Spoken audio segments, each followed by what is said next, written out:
To this point, you've learned how to calculate gross pay and how to determine whether deductions such as retirement contributions or health insurance are treated as pre-tax or post-tax. Those steps are important because they form the basis for calculating the tax withholdings. In this video, we'll determine how much federal income tax should be withheld from an employee's paycheck using the wage bracket tables in IRS Publication 15T. You might be wondering why it's important to learn how to calculate federal tax withholdings manually, especially since most companies rely on payroll software. As an accounting or payroll professional, you may be responsible for testing payroll systems after updates, verifying calculations, or explaining withholding amounts when an employee has questions or disputes their paycheck. Knowing how the calculation works step by step allows you to validate results and document your findings. Throughout this video, we'll work through multiple examples involving salaried and hourly employees, different filing statuses, pre-tax deductions, dependents, and additional withholdings. By the end, you should feel comfortable reading wage bracket tables and applying them accurately to a variety of payroll scenarios. Federal income tax is a mandatory employee paid deduction authorized by the 16th Amendment. It's an employee-only tax, which means that the employer does not contribute a matching amount like employers do for FICA tax. The employer's role in terms of federal income tax is that of the collector and depositor for these funds. And when the employee files the required annual income tax return, the amount withheld from their pay during the year reduces the amount they owe on their tax return. The starting point for calculating the federal withholdings is the Form W-4, which is completed by the employee on paper or online. The next step is to calculate the federal taxable wages by subtracting pre-tax deductions from the employee's gross wages. Pre-tax deductions are the employee's payments for health insurance, 401k, and cafeteria plans. Many companies use software programs or an external service to calculate the federal income tax withholdings for their employees' paychecks. However, if a company uses a manual system, there are two commonly used methods for calculating federal income tax. One, the wage bracket method, and two, the percentage method. The tax amount depends on the payroll frequency, the employee's filing status, and whether the employee checked box 2 on the Form W-4. Now, once the tax is calculated by locating the correct tax amount in the tax table, the tax amount may be reduced by tax credits for children and other dependents. The tax credit for 2024 is $2,000 for each qualifying child under 17 and $500 for each other qualifying dependent. Now this is very important. These child and dependent tax credits reduce the tax amount, but not below zero. The final step is to check if additional withholdings are requested by the employee, either because they want additional tax withheld or because their spouse earns money, and the Form W-4 calculation indicates that additional tax should be withheld.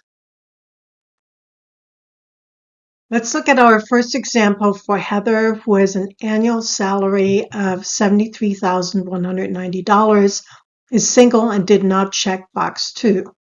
She elects to have 5% of her gross pay withheld for a 401k contribution and has no other pre-tax deductions. What will her taxable income be for federal income taxes? In step 1, we calculate gross wages, which is $2,815. In step 2, we identify the pre-tax deductions, which for Heather are the 401k deduction that equal 5% of gross pay, or $140.75. In step 3, we subtract the pre-tax deductions from the gross pay, which results in Heather's taxable income of $2,674.25. The FICA taxable wages equal the gross pay because the 401k deduction does not reduce the FICA taxable amount. The first step for calculating the federal tax withholdings is to identify the employee's pay frequency, marital status, number of children less than 17 and other dependents, and taxable income. Here's the information for Heather. And we're ready to look up the federal tax in the wage bracket table. Just a few tips before we actually do that. First, make sure you get the right table. This one shows 2024 wage bracket tables for manual payroll systems with Forms W-4 from 2020 or later. Below, and it's really very important that you check this each time, is the payroll period. In this case, it is for a biweekly payroll period. Next is the tax table that is divided into 4 major sections. In the first section, we have the taxable income amounts, and be careful to read the header, at least and but less than. The 3 other major sections are for married filing jointly, head of household, and single or married filing separately. Each section has 2 columns. One is for standard withholdings, and the second one is for employees who choose checkbox 2 withholdings on the Form W-4. For Heather, who has taxable income for federal income tax withholdings of $2,674.25, we find the row that includes that amount and move to the right until we find the column that shows us the single filing status and the standard withholdings, because Heather did not check box 2 withholdings and find the tax of $276. The tax from the wage bracket table can be reduced further by the child and dependent tax credit, but that doesn't apply in this example. Next, we check if Heather wanted additional tax withheld, which also isn't the case. So our final federal income tax for Heather is $276. What about the next example? Bellamy earns an hourly wage of $11.875 per hour and works 40 hours per week and is paid biweekly. She uses the married filing jointly tax status and checkbox 2 on her W-4. She contributes 10% of her gross wages to a 401k and enrolled in the company's cafeteria plan with a $56.90 deduction per pay period for health insurance. In step 1, we calculate the biweekly gross wages of $950, and in step 2, we list the amount of the health insurance pre-tax deduction of $56.90, and then calculate the contribution to the 401k by multiplying $950 by 10%, which is $95. Combined, Bellamy has pre-tax deductions of $151.90. which we subtract in step 3 from gross wages to arrive at the federal taxable income of $798.10, because both the cafeteria plan and the 401k reduce gross wages. FICA taxable wages are different because the 401k is not allowed to reduce gross wages. Only the cafeteria plan is when calculating the taxable FICA wage. That is why in step 4, we only deduct $56.90 and calculate the FICA taxable wages of $893.10. We're ready for step 5 in the federal tax calculation. Bellamy has a biweekly payroll period, uses the married filing jointly tax status and checkbox 2. She has no children, and her federal taxable income is $798.10. We find the row that includes this taxable amount and continue to move to the right until we find the column that shows us the married filing jointly status and the box 2 withholdings, because Bellamy checked box 2 withholdings, and find the tax of $24. The tax from the wage bracket table can be reduced further by the child and dependent tax credit, but that doesn't apply in this example. Next, we check if Bellamy wanted additional tax withheld, which also isn't the case. So our final federal income tax for Bellamy is $24. This next example is for T. McCollum, who earns $1,765 semi-monthly, so twice per month. Uses married filing jointly and check box 2. T. McCollum has no pre-tax deductions, but 2 children less than 17. Because there are no pre-tax deductions, McCollum's gross wage is also the taxable wage of $1,765. And we're ready for step 5 and the federal tax calculation. McCollum has a semi-monthly payroll period, uses the married filing jointly tax status, and checkbox 2, has 2 children less than 17, and his taxable income is $1,765. We find the row and column that includes this taxable amount in the married filing jointly status, and the box 2 withholding, and find the tax of $129. The tax from the wage bracket table can be reduced further by the child independent tax credit. McCollum has 2 children less than 17 and is entitled to a tax deduction of $2,000 per child under 17 annually. So we multiply 2,000 by 2 for the 2 children and divide the amount of $4,000 by 24 for a semi-monthly tax credit of $166.67. Now, this is really, really important. The tax credit cannot reduce the tax from the table to less than 0. And because the tax credit is higher than the tax from the table, McCollum's tax is 0. Next, we check if McCollum wanted any additional tax withheld, which isn't the case. So our final federal income tax for McCollum is 0. This next example from our textbook about Moravanti Italian imports shows us what you need to do when an employee has dependents as well as additional withholdings from his spouse's income. Moravanti Italian imports has 4 employees and pays biweekly, and assume that box 2 is checked for G. Kamen and J. Toman.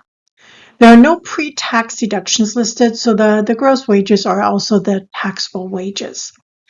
The first 2 employees, Tarabi and Beninati, are very similar to the prior examples, and that's why I won't go over the detailed calculations. Please make sure, though, that you're comfortable with the calculations. Although the next 2 employees, Kamen and Tillman, seem similar because they both have the spouse's annual salary listed here, they're different. And you'll find an important factor that you need to pay attention to when it comes to additional withholdings. Now let's look at Kamen first. Kamen is married filing jointly and has 3 dependents under 17.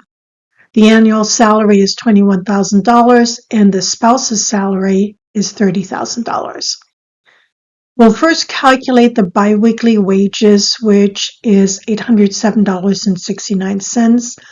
And look up the federal income tax in the biweekly tax table. It's $25. Kamen has 3 children less than 17 and is entitled to a tax deduction of $2,000 each annually. So we multiply $2,000 by 3 for the 3 children and divide the amount of $6,000 by 26 payroll periods for a biweekly tax credit of $230.77. Again, the tax credit cannot reduce the tax from the table to less than 0. And because the tax credit is higher than the tax from the table, Kamen's tax is 0. This exercise required that we complete the multiple jobs worksheet where applicable to obtain the amount for step 4C on the Form W4. Now, this is only required for the higher earning spouse, which isn't Kamen, because Kamen earns $21,000 and Kamen's spouse earns $30,000. So Kamen's final tax is 0. However, let's look at the next employee, J. Tillman. Tillman is married filing jointly and has 2 dependents under 17. The annual salary is $31,950, and the spouse's salary is $19,170. We'll first calculate the biweekly wages of $1,228.85 and look up the federal income tax in the biweekly table. It's $71. The two dependents are worth $2,000 each for a total of $4,000, which we divide by 26 to get the biweekly reduction of $153.85. We subtract the dependent deduction from the tax we previously looked up of $71 and come up with a tax of 0 because this amount can't be negative. We're not done yet, though. We need to look up the additional taxes because the spouse has income, and we do that on Form W-4 on pages 3 and 4. The intersection between Tillman's salary of $31,950 and the spouse's salary of $19,170 is $1,940, which we divide by Tillman's pay period frequency of 26 and arrive at $74.62. Tillman is the spouse with the higher wage amount, and therefore the additional tax is added to his interim tax calculation, and we arrive at a final income tax of $74.62. So checking whether the employee is the higher earning spouse in such a payroll scenario is really important. In this video, you learned how to calculate federal income tax withholding using the wage bracket method by following a consistent step-by-step process. You practice determining taxable wages, selecting the correct wage bracket table, and applying credits and additional withholding when applicable. While payroll software performs these calculations automatically, understanding the manual process allows you to verify results, resolve discrepancies, and confidently explain withholding amounts.